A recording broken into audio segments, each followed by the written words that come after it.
Equipa Escola Secundária Cristal consegue sair campeão e a jogo competição Taça Esperança em Rua Nolo Recentolo. Foi lá com a equipa Escola Secundária Nicolau Lobato, score 4-1.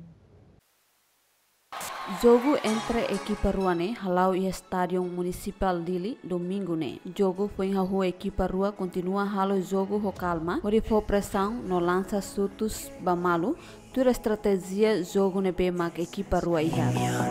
No jogo continua lá o jogador Rússia equipa Escola Secundária Geral Nicolau Lobato, nebe começa domina jogo, consegue marcar o golo ida ba adversário Escola Cristal, ori halo score sai ba 1-0.